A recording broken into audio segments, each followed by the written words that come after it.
जय जिनेन्द्र। मेरे इस जैन सोल यह जैन दर्शन के वैज्ञानिक वाहिनी को लाइक करें, शेयर करें, सब्सक्राइब करें और बेल आइकॉन दबाएं। और आप हमें हमारे वीडियो के नीचे दिए गए पेज पर भी फॉलो कर सकते हैं। जय जिनेन्द्र।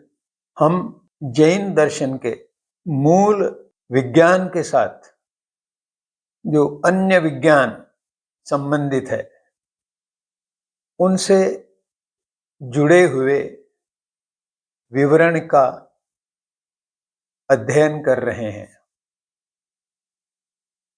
इसमें एक सोशियोलॉजी नाम से जो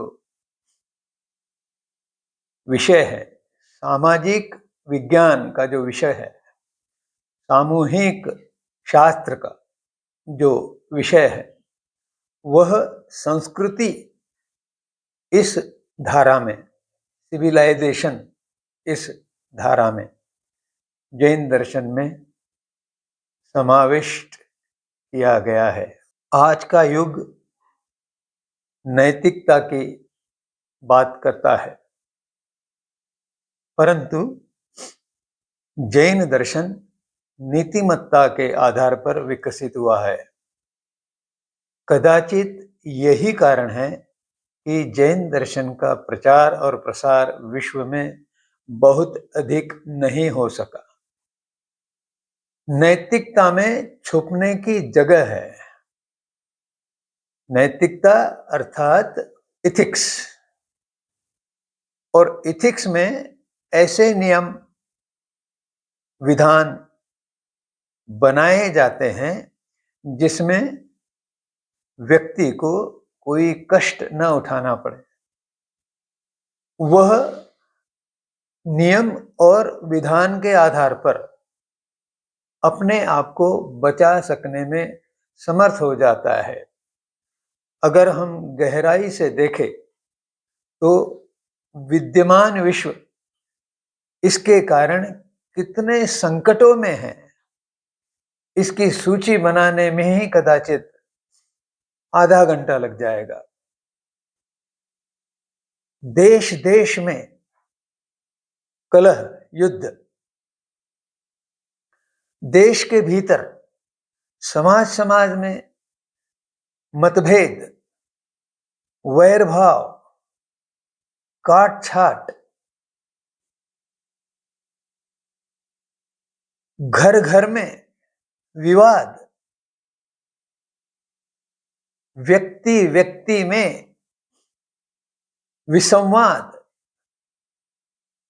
ये सब इस नैतिकता के, तथाकथित नैतिकता के परिणाम है। क्योंकि जब ईश्वर की संकल्पना की जाती है तो उसे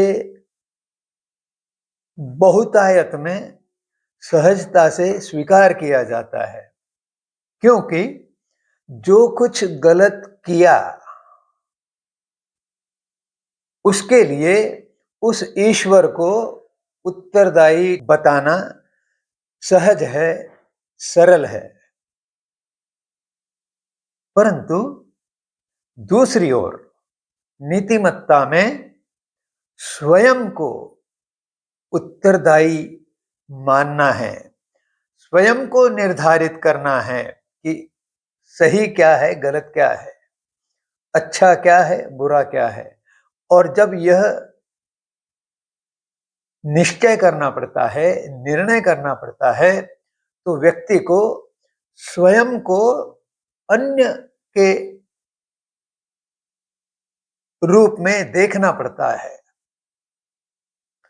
कथानक में एक बार यह बताया था कि संत नामदेव ने वनस्पति की छाल निकालने से पहले अपनी मांडी की, अपनी गोद की छाल निकाली थी, और तब जाके उन्होंने निर्णय लिया कि यह वनस्पति की छाल निकालना नहीं चाहिए। तो इस प्रकार जो आत्म को अन्य के रूप में देखकर निर्णय लेता है, वह इस सिद्धांत पर आधारित हो जाता है कि जो मैं अन्य लोगों से चाहता हूं, जिस प्रकार का व्यवहार मैं अन्य लोगों से अपेक्षित रखता हूं, उसी प्रकार का व्यवहार स्वयं मुझे करना आवश्यक है, तभी तो प्रतिसाद मिलेगा। प्रतिध्वनि ध्वनि में मिल जाएगी, एक प्रकार से अनुनाद उत्पन्न होगा। नीतिमत्ता मॉरलिटी पे आधारित है और दुर्भाग्य से शिक्षा से इस महत्वपूर्ण गुण का अभाव देखा जाता है। नागरिक शास्त्र पढ़ाया जाता है, परंतु उसमें नैतिकता का भरण किया जाता है और व्यक्ति को सुशील के बदले सुशिक्षित बनाया जाता है और वह अपने अधिकारों की बात करता है, न कि उत्तरदायित्व की। नीतिमत्ता में यह जोर दिया गया है कि व्यक्ति इस प्रकार नीति संगत निर्णय करे कि उससे किसी अन्य को किसी भी प्रकार से पीड़ा नहीं पहुंचेगी, तभी तो वह यह अपेक्षा कर सकता है कि अन्य के द्वारा भी उसे पीड़ा नहीं पहुंचेगी।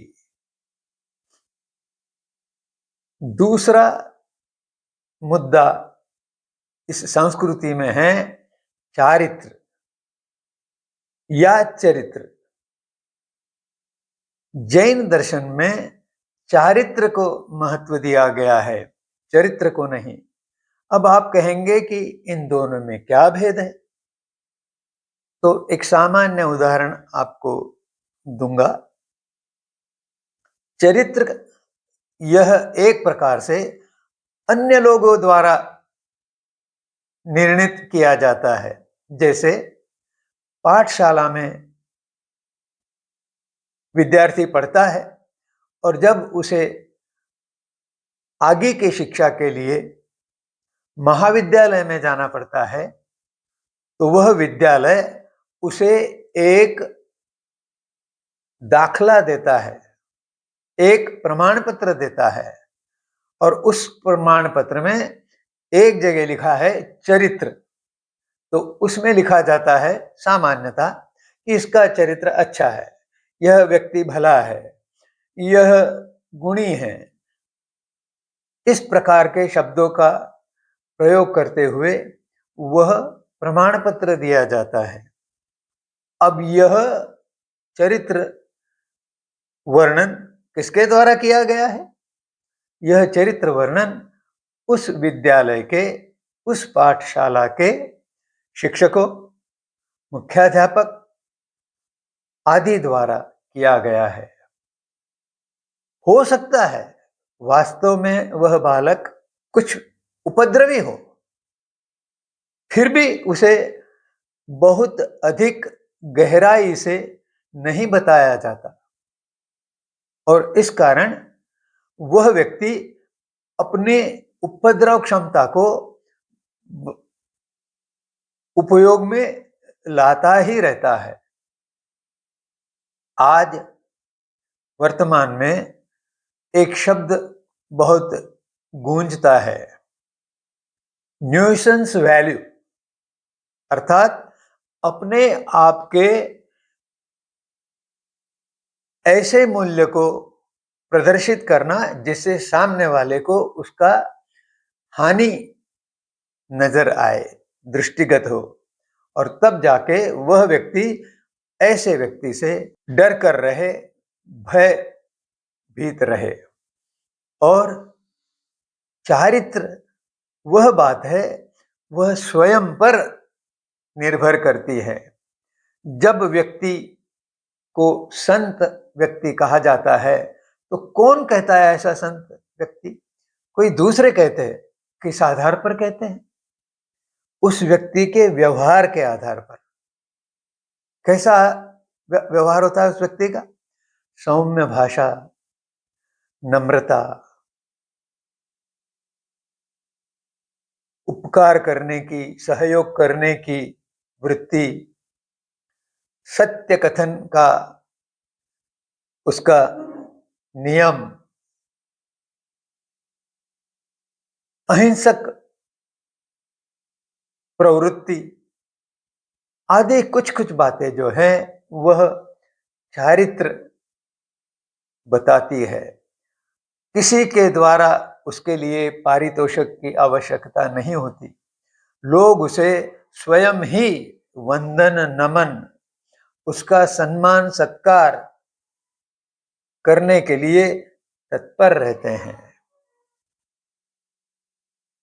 आज विवेचन यहीं पर रोकते हुए आपसे विनम्रतापूर्व विनंती है कि आप